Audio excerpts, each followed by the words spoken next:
Շատ կարևոր է, որ մենք արձանագրենք, որ խաղաղությունը մենակ պայմանագիր չի, խաղաղությունը նաև հոգեվիճակ, խաղաղությունը սոցիալ հոգեբանություն է, որովհետև մենք երբ որ հասկանանք, որ մենք էլ տեղ չունենք գնալու, մենք հասել ենք այնտեղ, որտեղ առաջիկա հարյուրամյակներում եւ հազարամյակներում այս պետության տարածքում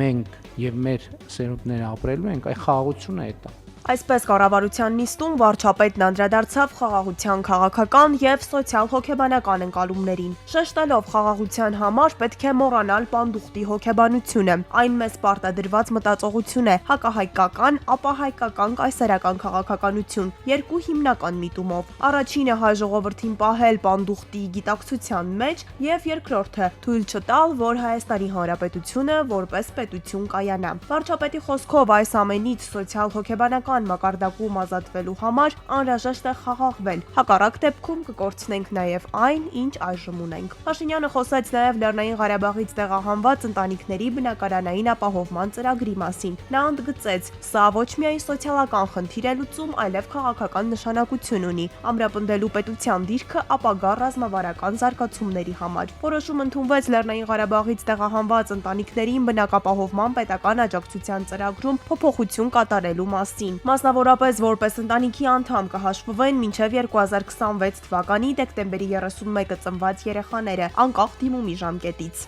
Մյուս առաջարկում ենք սահմանել, որ գործող հիպոթեքային վարկի մարման աջակցությունից կարող են օգտվել նաև այն շահառուները, որոնք բնակելի անշարժ գույքի ձեռբերման կամ անհատական բնակելի տան կառուցման նպատակով 25 թվականի հուլիսի 1-ի դրությամբ ստացել են ոչ թե հիպոթեկային վարկ, այլ հիպոթեկային վարկի վերաֆինանսավորման նպատակով նրանց տրամադրվել է անշարժ գույքի գրավով սպառողական վարկ։ Առաջարկվում է վերանայել նաև ծրագրով սահմանված աջակցության չափը, մասնավորապես ընդլայնել 4 միլիոն դրամ սահմանաչափով բնակավայրերի ցանկը, որոնք հիմա 611-ն են, ավելացնել դրանք 150 բնակավայրով։ Խոսքը Աշտարակ, Արտաշատ, Մասիս, Փարաքար, Աբովյան, Նայիրի, Նոր Հաճն, Գառնի եւ Ջրվեժ խոշորացված բնակավայրերի մասին է։ Որոշում կայացվեց նաև համայնքների զարգացմանն ուղղված ծրագրերի համաֆինանսավորման մասին։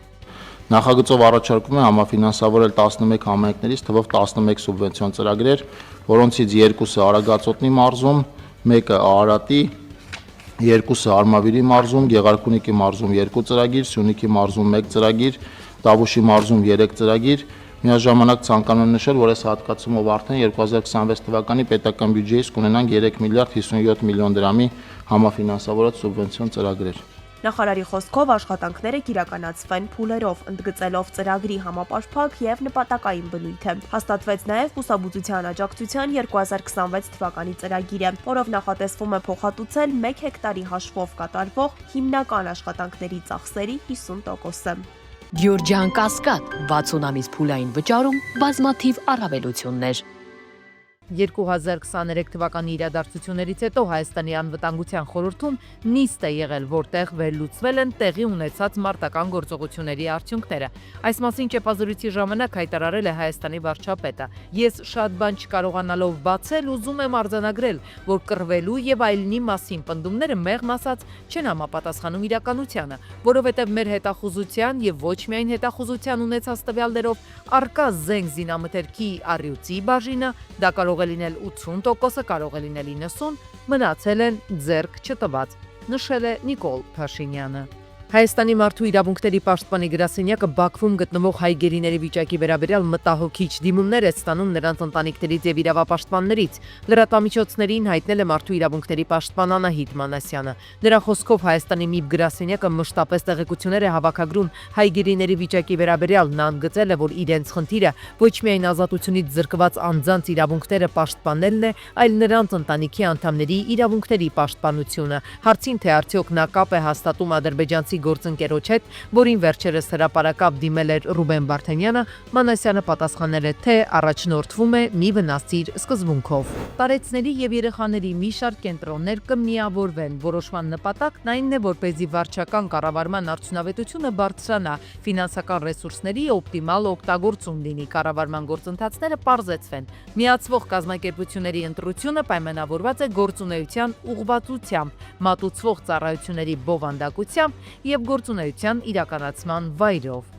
Մերձավոր Արևելքում պատերազմի շրջանակում Իրանի թվային տեխնոլոգիական կենտրոնների թիրախավորման համատեքստում օրերս անդրադարձել էինք Հայաստանի թվային անվտանգության խնդրին։ Հարցը բարձրացվել է խորհրդարանում։ Ինչ է անում Հայաստանը սեփական թվային տվյալների անվտանգությունը ապահովելու համար։ Հարցն արդիական է այն համատեքստում, որ Հայաստանը ծրագրում է օգտվել արևմտյան թվային կենտրոններից ու ծառայություններից պետական փաստաթղթաշրջանառության պահպանման համար։ Խորհրդարանում մտահոգություն են հայտնել, որ Հայաստանի տեղեկատվական համակարգը բավականին խոցելի վիճակում է անվտանգության տեսանկյունից։ Առողջապահության ապահովագրության հիմնադրամի ստեղծմամբ նախատեսվում է դադարեցնել նախարարության կազմում գործող պետական առողջապահական գործակալության ՊԱԳ գործունեությունը։ Առողջապահության նախարարությունը հանրային քննարկման է ներկայացրել նախագիծը։ Այս փոփոխությունը պայմանավորված է առողջության համապարփակ ապահովագրության ներդրմամբ եւ 2025 թվականի դեկտեմբերի 25-ի N1953A որոշմամբ ստեղծված առողջության ապահովման պետական հիմնադրամի գործունեությամբ,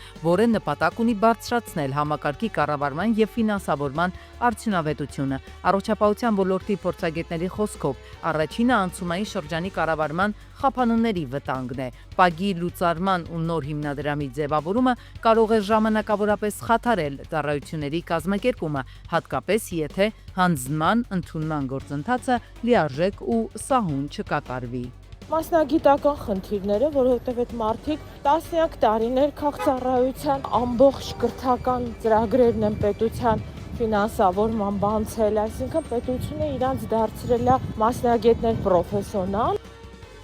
Վերջին շրջանում հաճախակի են դարձել խարդախության դեպքերը, զգուշացնում է կիբերոստիկանությունը, երբ անհայտ անձինք զանգահարում կամ հաղորդագրություններ են ուղարկում ներկայանալով ազգային անվտանգության ծառայության կենտրոնական բանկի կամ տարբեր բանկերի աշխատակիցների անունից։ Ներքին գործերի նախարարությունը կոչ է անում նման զանգերին կամ հաղորդագրություններին չվստահել, անմիջապես դադարեցնել խոսակցությունը եւ դիմել ոստիկանություն։ Իրանի արտաքին գործերի նախարարը շնորհակալություն է հայտնել հարևաններին՝ Հայաստանին, Ադրբեջանին, Թուրքիային, Թուրքմենստանին, Աֆղանստանին, Սաուդյան Արաբիային քաղաքացիներին տարհանելու հարցում օգնության եւ հումանիտար աջակցության համար։ Մեր դիրքորոշումն անփոփոխ է, մենք երկխոսություն չենք փնտրում հանուն երկխոսության, մենք չենք նահանջելու մեր օրինական պահանջներից, հանուն պատրանքային հրադադարի։ Ցանկացած որոշում կայացվելու է միայն մեր սահմանների եւ ազգային շահերի լիակատար անվտանգության ապահովումից ելնելով, այլ ոչ թե արտաքին ուժերի թելադրանքով։ Չլիներ Ռուսաստանի եւ Չինաստանի աջակցությունը, ըստ քաղաքագետների Իրանը դժվար թե կարողանար դիմակայել ու գրեթե 1 ամիս պատերազմեր Ամերիկա-իսրայելական կոալիցիոն ուժերի դեմ։ Լրատվամիջոցները ամերիկյան գրում են ինչ որ չինական ուրվական նավերի մասին ու հանկարծ ինչ որ այդ Իրանի մոտ հայտնվում են գեր ժամանակակից ինչ որ նոր արտերներ, որոնք շատ մեծ վնաս են հասցնում Իսրայելին։ Прежде всего Ռուսաստանի դիրքորոշումն ու դիրքավորումը Իրանի դեմ պատերազմում ըստ փորձագետների կարելի է նկարագրել որպես Իրանին աջակցող, բայց զգուշավոր եւ անուղղակի ոչ թե բացահայտ պատերազմական։ Ռուսաստանը ՄԱԿ-ում համագործակցում է Չինաստանի հետ քննադատելու արևմուտքի հարվածները եւ քաղաքականապես պաշտպանելու Իրանին եւ հաճախ հրաժարվում է աջակցել Իրանի դեմ բանաձևերին։ Ռուսաստանն ըստ էության մնում է համաշխարհային էսկալացիայի տանող մակարդակից ցածր դիրքում։ Ռուսաստան դիրքորոշումը միանշանակ է, որ պատերազմը պետք է դադարի, պետք է ագրեսիան Իրանի դեմ դադարեցվի, դրա մասին Ռուսաստանի արտգործնախարարությունն է մի քանի անգամ հարցազրույցներում տվել, նախագահն է տվել։ Հավաքական անվտանգության պայմանագրի կազմակերպության խորհրդարանական վեհաժողովի խորհուրդը լուրջ մտահոգություն է հայտնել Իրանի տարածքին ռազմական հարվածների եւ Մերձավոր Արևելքում տեղի ունեցող զարգացումների վերաբերյալ, կոչ անելով բոլոր նորմերին զսպվածություն ցուցաբերել եւ զերծ մնալ գործողություններից, որոնք կարող են վատթարացնել իրավիճակը տարածաշրջանում։ Կոչ ենք անում ՄԱԿ-ին եւ ՄԱԿ-ի անվտանգության խորհրդին անհապաղ միջոցներ ձեռնարկել միջազգային խաղաղության եւ անվտանգության խաթարմանը հակազդելու համար։ Այլ է Չինաստանի դիվանագիտությունը այդ երկիրը արտաքին գործերի նախարարի մակարդակով հայտարարեց, որ իրենց համար անընդունելի է պետությունների տվյալ դեպքում Չինաստանի տարածքային ամբողջականություն խախտելը։ Նա արևմուտքին ասենց արտգործնախարարությունը չի կանգնում եւ գորգորալով հայտարարում, որ պետք է ամջապես դադարեցնել եւ այլն, շատ հանգիստ Չինաստանից դուրս է գալիս եւ մի 2-3 օր առաջ Չինաստանի արտգործնախարարության մամլոխոսնակ ասաց պետք է պահպանվի երկրների տարածքային ամբողջականություն, ինքնիշխանություն։ CNN-ը տեղեկացնում է, թե Իրանը զորքեր է տեղակայել Խարկ կղզում, տեղադրել հակաօդային պաշտպանության համակարգեր, ականներ։ Իրանը նախապատրաստում է Միացյալ Նահանգների հնարավոր ցամաքային գործողությանը։ Թերանի համար կենսականորեն կարևոր տնտեսական ուղի հանդիսացող այս փոքրիկ կղզու միջով են անցնում երկրի նավթի արտահանման 90%-ը։ Իդեպ այդ կղզու գրավմանը ըստ իրանական հետախուզական տվյալների կարող է մասնակցություն ունենան Միացյալ Էմիրությունները, Սաուդյան Արաբիան։ Թշնամու բոլոր տեղաշարժերը գտնվում են մեր զինված ուժերի վերահսկողության ներքո, եթե նրանք թեկուզ մեկ քայլ առաջ գան, այդ տարածաշրջանային երկրի ամբողջ կենսական ենթակառուցվածքները առանց սահմանափակման կդառնան անխնա հարվածների թիրախ։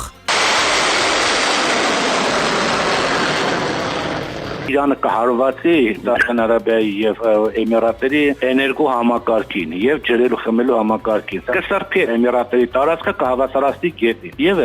Հեզբոլլահ շարժումը հարվածել է Թել Ավիվի կենտրոնում գտնվող Պաշտպանության նախարարության կենտրոնակայանին։ Երկրի հյուսիսում գտնվող Մարգալիոտ քաղաքի ղեկավարը կառավարությանն ու զինվորականներին մեղադրել է տեղի բնակիչներին բախտի քմահաճույքին թողնելու մեջ։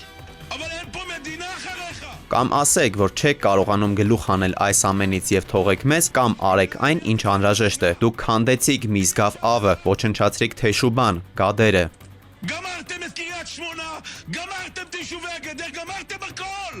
The Wall Street Journal-ի հրապարակումների համաձայն Թրամփը իր համակիրներին հայտարարել է, թե կցանկանար խուսափել Իրանի հետ ձգձգվող պատերազմից եւ ավարտել այն առաջիկա շաբաթերի ընթացքում, մինչեւ մայիսի 14-15-ը նախատեսված Թրամփի եւ Չինաստանի ղեկավար Սի Ցինպինի հանդիպումը։ Թրամփը սակայն չի ցանկանում պարտվողի դիրքերից հանդիպել իր երկրի համար, երբեմնի քաղաքական ու տնտեսական հակառակորդ Չինաստանի առաջնորդի հետ։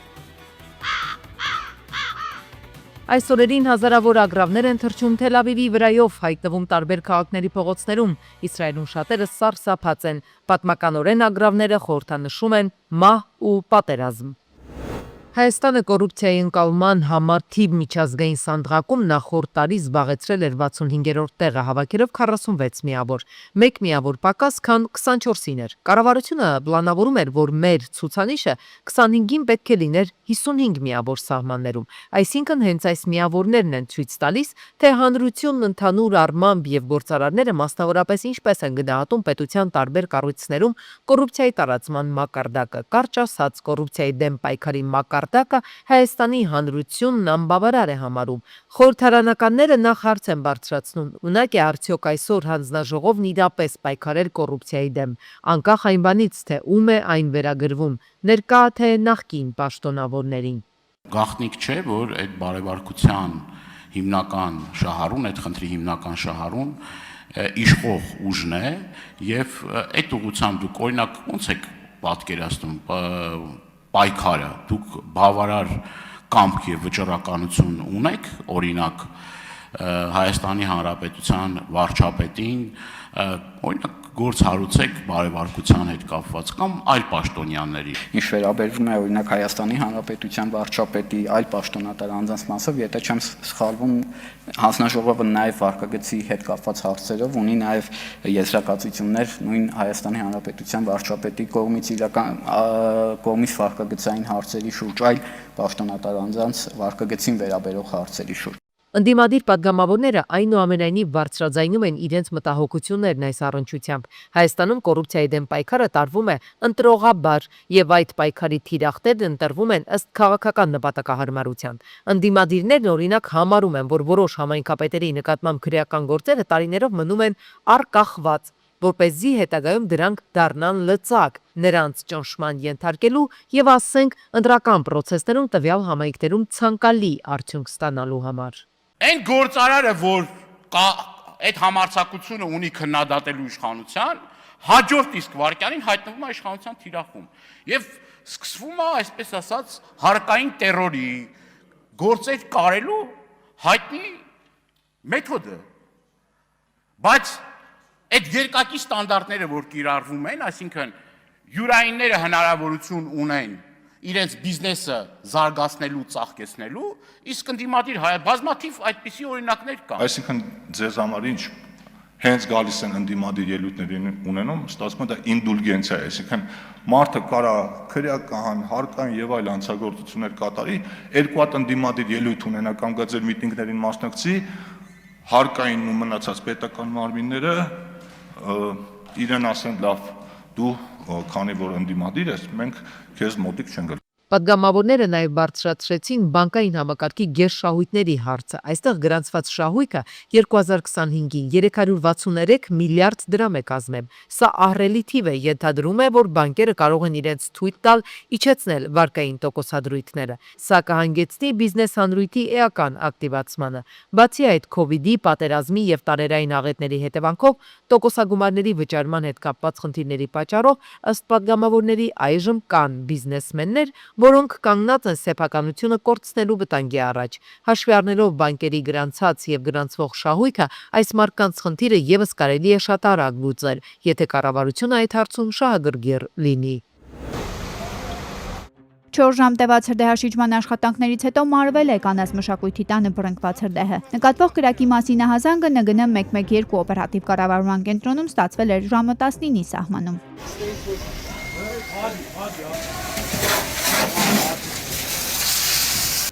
Կրակի տարածման դեմ հրշեջ փրկարարական ջոկատներից 10-ից ավելի մարտական հաշվարկ էր մասնակցել։ Հրշեջները վտանգելով իրենց կյանքը սկզբում կանխել են շենքի 4 անկյուններում բռնկված կրակի տարածումը, հետո էլ մեծ դժվարությամբ հետախուզական աշխատանքներ իրականացրել կրակի օջախները հայտնաբերելու ու մարելու համար։ Իսկ այդ աշխատանքները տեղում ղեկավարում էին փրկարարծառայության պետի տեղակալներ Տիգրան Պետրոսյանը, Արսեն Մկրտչյանը, նաև Երևանի փրկարարական վարչության պետն ու տեղակալը։ Իսկ Երևանի քաղաքապետի հանձնարարականով 2 ջրատար մեքենա ջուր էր հասցնում հրշեջ մեքենաներին։ Չէ, այնի կրակը, չէ, բավականին վտանգավոր, նույնիսկ այն ասիճանի վտանգավոր, որ հնարավոր է տանիքը փլուզումից փլուզվի, բայց դա չի անհանգստացնում հրշեջներին, տեսնում եք։ 7 հրշեջ փրկարար է ծխահարվել, նրանց տեղում բուժօգնություն են ցույց տվել Երևանի շտապօգնության բժիշկները, իսկ քաղաքացիական անձանց շրջանում բարեբախտաբար տուժածներ չկան։ Դեպքի վայրը ժամանել նաև ոստիկանության Արաբսիրի բաժնի օպերատիվ խումբը, բաժնի պետ Ռուբեն Ներսիսյանի գլխավորությամբ։ Տեղում հերթապահել են Պարեկային ծառայության Երևան քաղաքի գնդի 2-րդ գումարտակի 2-րդ վաշտի պարեկները։ Հրդեհն ամբողջությամբ մարվել է ժամը 23:44-ին, իսկ դեպքի առթիվ քրեական վարույթ է նախաձեռնվել, նշանակվել են փորձաքննություններ։